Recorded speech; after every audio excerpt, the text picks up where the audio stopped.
In this lecture, we're looking at William Ockham, the great curmudgeon, the great grump, who, according to many people, came along and ruined the scholastic world. And if you're just coming to Ockham for the first time, that description of Ockham might sound a bit strange and a bit over the top. Why would one man be responsible for the destruction of the scholastic world? Well, if that's your response, you're not alone. There have always been historians and philosophers who have found in Ockham not so much the man who tried to destroy everything, but rather the man who tried to salvage Christian philosophy from the prison of Aristotle. And we can begin by just giving a bit of Ockham's life, just so that you know the context that he lived in before we move on to his philosophy and to his understanding of the task of scholasticism. Just like Duns Scotus, William's name really has more to do with his location of his birth than it does with his actual last name. The name Ockham almost certainly comes from the area of Oak Hamlet, which is an area in Surrey, in England. And over time, the Oak Hamlet name becomes Ockham. Like Scotus, we know very little about his early life. He was a Franciscan, and like Scotus, he was believed to have studied at Oxford. And it seems just as likely that he was teaching at Oxford up until the time when he really burst onto the scene in the historical record.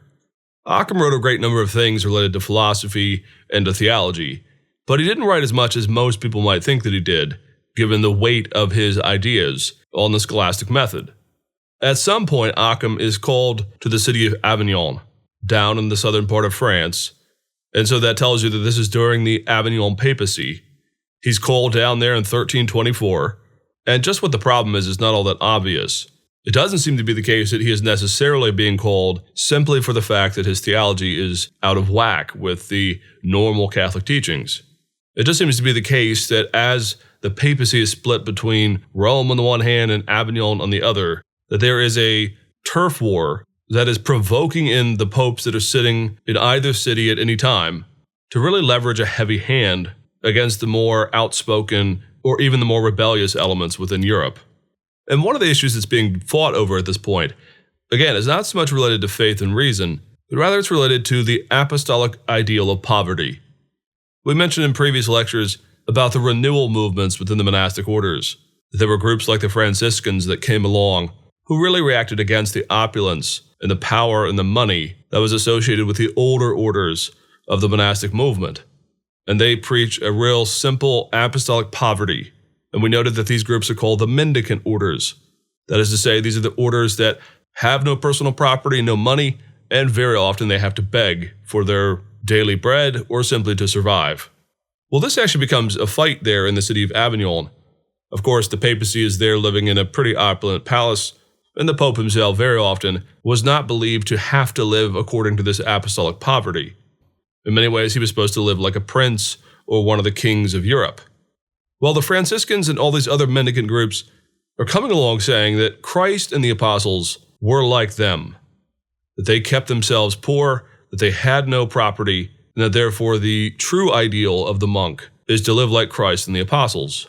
Of course, the papacy doesn't want this, because to suggest this makes it sound as if the Pope himself is not living according to the model of Christ or his disciples. Well, eventually Ockham sides against the Avignon Pope, and he takes the side that the mendicant orders are closer to the truth, have more rational and biblical backing for their beliefs than those who oppose the mendicant poverty life of these new monks. As a result, Ockham and the head of the order flee from the city. They are condemned, and Ockham spends a significant part of his life really on the run. He flees in 1328 to the Holy Roman Empire, down in the area of Bavaria at the time, which is roughly around the modern-day city of Munich.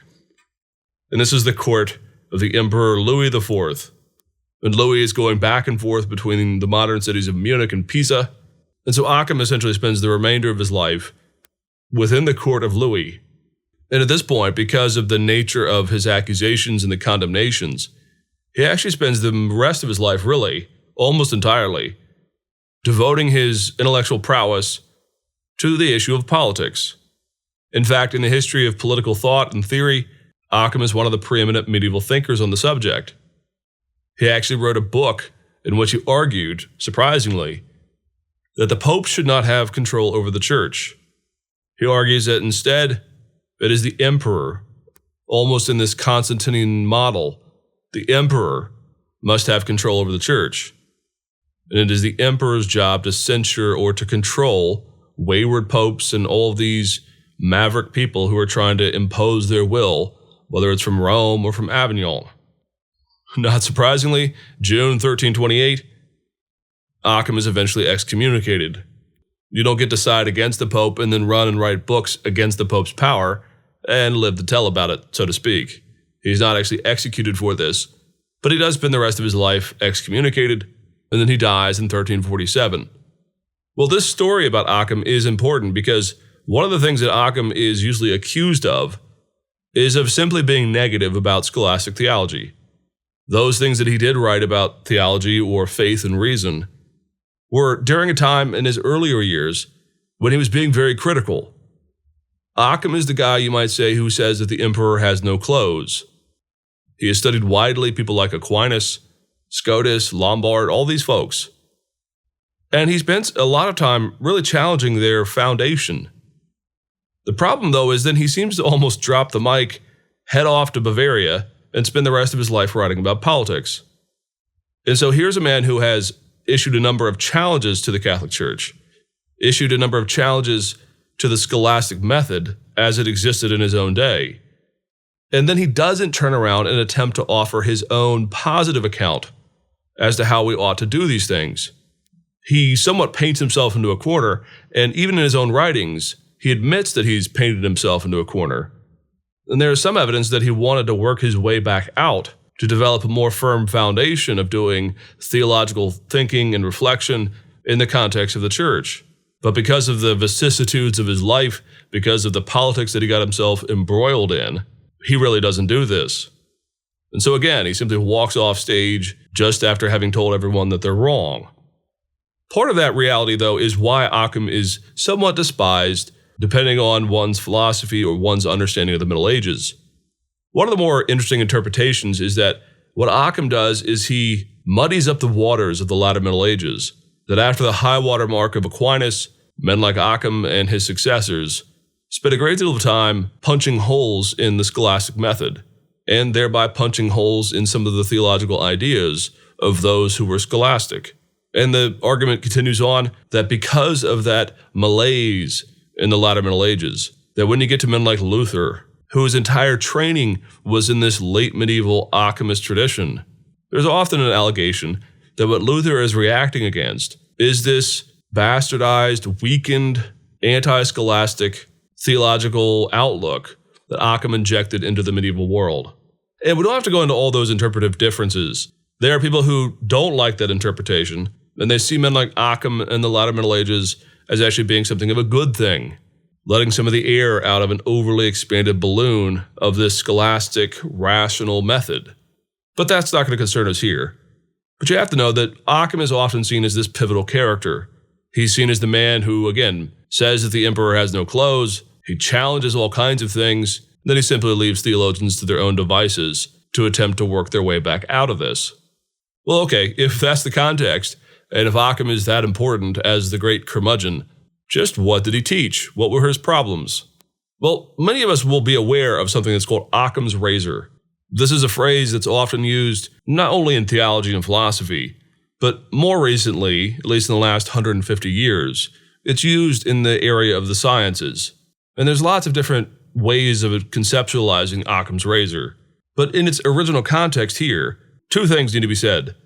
First of all, Ockham is not the inventor of it. He's just the man who uses it so much that it becomes synonymous with his name.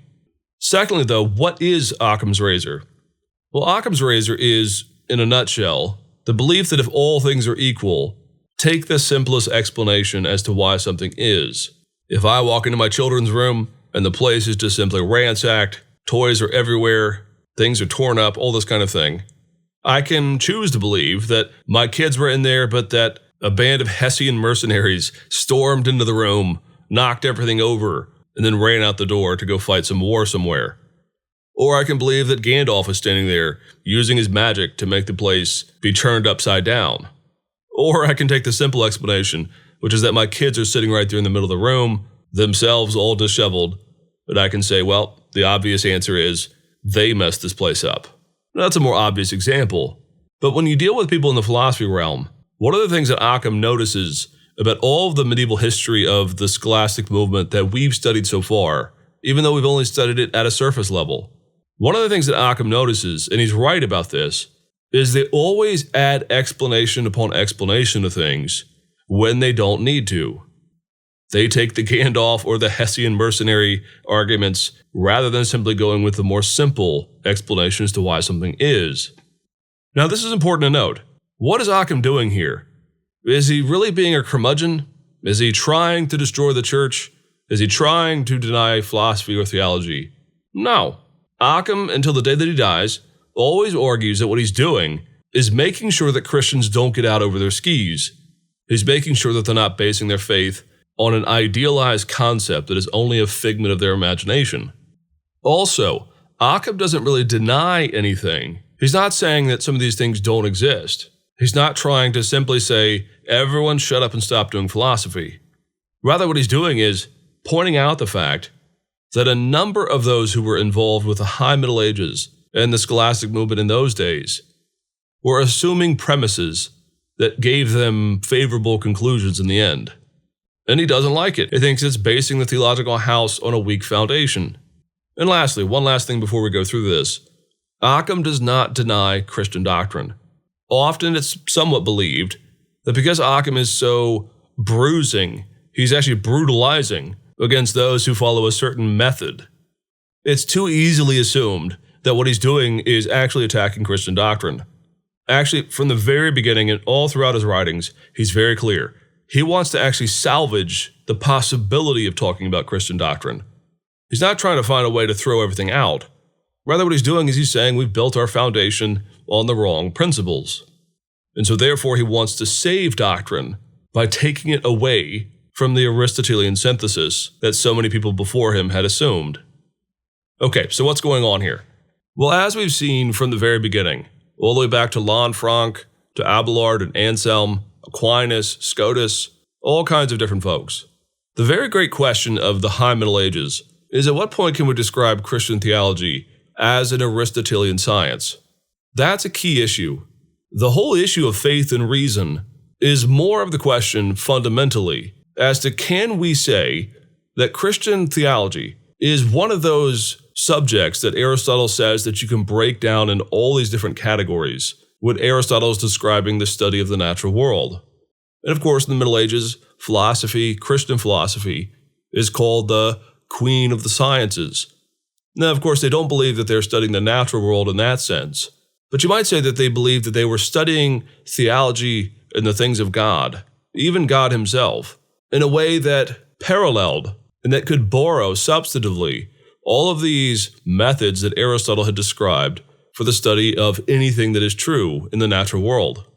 So what Ockham is doing is he's saying, guys, Christian theology is not Aristotelian philosophy that we just simply build our doctrines on top of. It can't be that, he says. Christian theology is not simply the best version of pagan philosophy. Well, the way he gets at this problem and the way he tries to pull the rug out from under those folks who are so enamored with Aristotle is he goes to the issue of the categories. Aristotle had this book called On the Categories, which is one of the most important books in all of Aristotle's writings. In that book, he talks about 10 fundamental categories by which we can study the world around us. And these are ways of kind of parsing out and distinguishing between different things. In some ways, what Aristotle has here is a nomenclature system for how to process different mental, not experiments per se, but at least a process logically for how you go through different problems. And so each of these 10 categories are taken as pretty axiomatic for the majority of the world, in particular in the Middle Ages. The great problem here, and this is where historians have really helped us in the last couple of years, is that what happens in the Middle Ages is there arose a more or less debate as to whether or not Aristotle's 10 categories were more of a classification system, more of a mental exercise, or do these 10 categories actually describe things that exist in and of themselves, what we call entities? And that's a very important difference. If Aristotle is describing something that is more of a classification system, well, then you're not going to get overly enamored with each of these categories, and they're not going to take on this type of weight that they might if these things were considered to be entities of themselves. Well, in the High Middle Ages, in particular with Scotus, these categories become not just 10 names or 10 categories in the generic sense that Aristotle uses. Rather, you might say that these 10 categories become almost the code, the DNA of the universe itself, according to the medieval scholastics. And we can do a very concrete example of this. If I were to say the statement that I am related to my daughter, well, in the Aristotelian categories, there was one category called relationality, that you can describe how two things relate. That's very helpful in a categorization sense. Being able to realize that sometimes two things are related, and then describing how they relate, etc., is a very helpful category. You can think of all kinds of ways this could apply, for example, to the sciences. You want to make very careful distinctions about how things relate and how they do not relate. Well, what the medieval guys do with this category is they almost posit the idea that there is something called relationality that has a being unto itself. It's almost a thing, it's an entity. Now, it doesn't have substance, it's not a physical property like our bodies, but it's something that exists. So when I say I and my daughter are related, according to, say, Scotus or Aquinas or others, well, there is a being, an entity of relationality that brings together me and my daughter. Well, if you're not used to the history of philosophy, that sounds crazy. Let's just be honest. Why would somebody believe that there's something called relationality that exists as an entity so that when I and my daughter are compared, that our minds are somehow recognizing or tapping into this relational entity?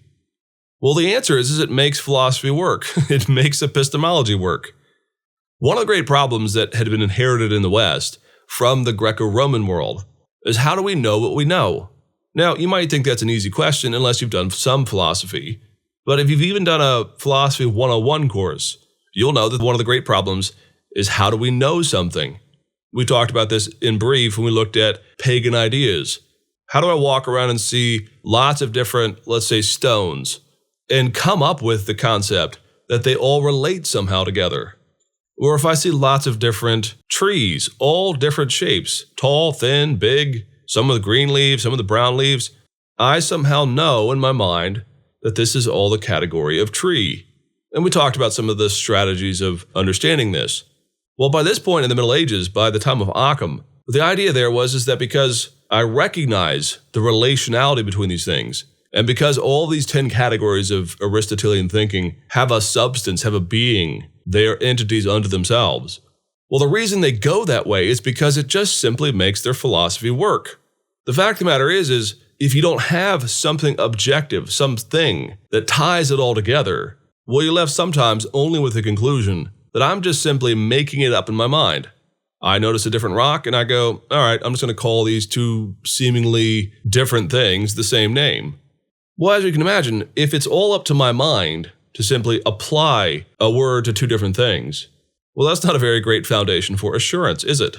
So what Ockham does with his razor, metaphorically speaking, is he comes in and he says, guys, you cannot say that there is some entity called relationality or some other entity related to these 10 categories. What Ockham is saying is, you're assuming these things exist, you're not proving them first. And because of that, you're building up your philosophy on the wrong foundation.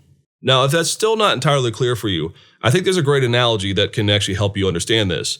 I was just saying that when we're talking about how we know what we know, that what the Middle Ages had done, what these scholastics had done, is they had posited the reality that there are these entities that relate to these 10 Aristotelian categories. And I said that what is going on here is these entities make their philosophy work. Well, let's say you and I are playing a chess match, back and forth, and we have the standard set pieces in front of us, and I lay out a strategy to win the game.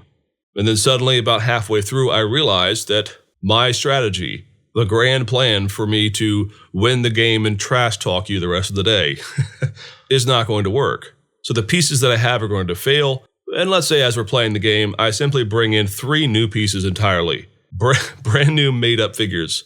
Here is the character of the toad. The toad jumps over 5 characters and immediately destroys your queen. It's a new one. I carved it myself. No one's ever played with this piece before, but here's the thing. It jumps over all the pieces in one move, lands on your queen, destroys her, and then immediately checkmates you. Well, obviously, I'm bringing new things to the board, I'm pretending like they exist, and I'm using them to make this system work. That is an analogy to what is going on, according to Ockham, in the High Middle Ages. These guys have based their theology on Aristotelian thinking. They've gotten to the point where they realize that it doesn't actually hold their system together the way that they hoped that it would. And Ockham's just going, no, you can't bring in those pieces. Those don't belong in the game. And maybe by now you'll see Ockham really isn't the jerk that everyone thinks he is, at least not interpersonally, and I would say certainly not philosophically. What he's not doing is coming along trying to destroy the world. What he's coming along saying is, guys, you broke the game and you're just bringing in new pieces to make the game still go on. So what Ockham ends up saying is, all of these ideas that we try to build up to make our philosophy work, all these principles, for example, when we're describing the Trinity, well, the Trinity was being studied and being explored, in part through some of these 10 categories. So that entity of relationality really does wonders for the doctrine of the Trinity. There's some entity, some principle, something that has being, that is in the very essence of who God is. Well, Ockham is sitting there going, nope, can't bring that piece onto the chessboard. That doesn't exist per se. You can't prove it because you can't measure it, you can't describe it. It is simply something you brought out of your mind because it allows you to keep playing. In the end, what Ockham ends up arguing is that there really are only two principles that we can know based on philosophy, based on actual experience and reason. And the two that he provides originally, he says we can know that things exist. There is something that has an essence or a substance. And these are just big words to say something exists. So you and I have substance. We exist. He then says, outside of existence, outside of something's essence, the only other thing that we can explore and know for certain are the qualities that make up different things. So I'm middle height, Caucasian, male, brown hair, etc. Those are qualitatively different things about me than they might be about you. And so Ockham says these are the only two that we have. Now he does eventually add back in the relationality piece, surprisingly, because he realizes, again, having painted himself into the corner, having been the emperor's got no clothes guy, he says, well, according to revealed religion, according to the Bible, there is something about relationality in the doctrine of the Trinity, and so he says that it would seem wise to keep that as the third option. All the others, off with their head. Get rid of them. And all this backdrop within Ockham is the reason why he is called a nominalist. Now let's make sure we get these words right. There are realists and there are nominalists. Both of these names relate to how we know what we know. Back to that issue of epistemology that I mentioned before. A realist are the folks in the High Middle Ages. They are those who say, well, a universal thing, this concept that we're talking about, relationality, for example, the fact that I relate to my daughter, well, that principle of relationality is a real thing. It's something in the world itself. It's abstract, yes, we don't see it, we don't touch it, we don't taste it, but it exists. Ockham is called a nominalist because he says, no, all these other categories besides the two or three that he allows are simply abstractions that we create in our minds. His philosophy, in other words, his approach to what we know, is that we simply can't prove that all of these things exist. So, Occam's razor means probably what's going on is that we come across a lot of varieties of different things, and our mind categorizes them as different things. We don't have to assume that they have being and essence simply because we see something has relationality. And so nominalism is often described as denying that universals exist. And of course, everyone freaks out. They think that this is some sort of postmodern relativistic theory. But I think if we take into account the previous statements, the previous history of the Aristotelian categories in men like Aquinas and Scotus, you'll perhaps understand why Occam landed where he did. Frankly, I think most people in the modern world would as well. Now, that doesn't solve the problem. Again, the problem with Occam's theory is that he is only negative, and he doesn't quite give us a response as to how we build our system back up. The other point of attack for Ockham is analogous as well. One of the things that we've talked about throughout all these lectures on scholastic method is that one of the great issues for all of the scholastics is how do we know God and how do we describe him? The issue of faith and reason in many ways is asking the question, what are the appropriate channels by which I understand God? Is it simply through faith? All these things have no real rational philosophical basis, and I just simply say, well, the Pope says it, I'm just going to accept it as faith, even though it makes no sense at all. Now, of course, no one would say it that way. but that's really the kind of end result of that really obscurantist idea. The other side, of course, was taught by people like Abelard, which is that God has given us minds to think, and therefore philosophy is a good thing. And so any place where philosophy takes us, we must assume that that's where God wanted us to go. And so if our rational minds take us to a different conceptualization, a more rigorous intellectualist understanding of the Trinity, well, then that's our job. We're supposed to stop, follow our minds because God has given them to us. And that's more of the rationalistic method. By and large, most of the scholastics in the High Middle Ages find themselves somewhere in a dialectical tension between both of these extremes. Where Ockham comes in, though, is he tends to be more on the obscurantist side than he is on the rationalist side. You might say, in other words, that Ockham is a more intellectually defensible obscurantist. He's not meaning to. He's just simply applying the rules of logic and the principle of Occam's razor, as we call it today. And he's saying, when it comes to knowing God, we can't simply say that Christian philosophy, borrowing heavily from Aristotle and the Greco-Roman world, are the foundations for how we come to know God. And one example of this, Ockham is entirely opposed to natural arguments for the existence of God. He simply says there is no ironclad argument from a purely Aristotelian philosophical standpoint that would give us a cogent, fully verifiable argument for God's existence that doesn't somehow at some point assume the argument before you make it. Now, if we go back to Anselm, of course, that's exactly Anselm's argument. He is, again, in that dialectical tension. He says, I do have faith, I do know he exists, but knowing that he exists means that I can use my mind to process the natural world in a way that does illuminate my knowledge of God. Ockham, though, is far more pessimistic on this process. Ockham attacks, in fact, Anselm's argument. He says there is no rational belief, there is no reason philosophically why Anselm's argument that God is that than which nothing greater can be thought really has any merit to it. In the end, for Ockham, faith and reason are on polar opposites, at least in the sense that if you take reason as coming from pagan philosophy, from Greco-Roman philosophy, he basically says there are no resources here if we adopt their system, adopt their philosophies, adopt Aristotle's categories. There are no resources within that framework that can make us comfortable or satisfied with what the claims of the Bible are for our faith. So in the end, believe it or not, Ockham actually believes that doctrine is, surprisingly, given that he's not a Protestant, he's writing hundreds of years before Luther, his argument is doctrine must come from Scripture. And this really does become a nominalist hallmark. Doctrine must come from supernatural revelation. How do we know that there's a Trinity? Well, we're not going to reason our way to that point. We know there's a Trinity because the Bible describes God as one God, but in the New Testament witness, that one God is clearly three persons. He's talking to himself. He's interacting with himself in a way that describes personhood, differences of not simply one God with three different masks, etc. Ockham says the only reason to believe that about the Trinity is to already have an assumption that the Bible is supernaturally revealed. Philosophy won't get us to the doctrine of the Trinity or to any of our other doctrines. So in a way, though we sometimes are not very comfortable with where Ockham takes his philosophical, curmudgeonly way of attacking the medieval synthesis, many students and historians are not always comfortable with the way that he says that you can't prove anything in philosophy related to the faith. There have been and there continue to be people who say, no, there's an element of philosophy, there's an element of the Christian mind that can engage with philosophy. Simply saying that philosophy is on the one hand and the claims of faith are on the other is insufficient, a lot of people will say, to Ockham. I have a hunch, though, that Ockham probably would agree with that comment.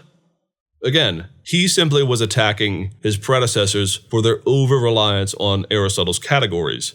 Sometimes people come along and burst the balloon, even if they don't have the faculties, the time, or the long life to create a better system that ought to be put in its place. I think in some ways we can be thankful for Ockham that he does come along and say, guys, we can't do this. You can't bring all these things to bear on the faith. Aristotle's categories are not revealed from on high. They may be useful in a number of areas. They may at times even be somewhat useful in Christian theology. But to assume that these things have being unto themselves, that Aristotle's categories are how we do Christian thinking in and of itself, most people today would not be comfortable with some of those excessive claims of the realists in the medieval world.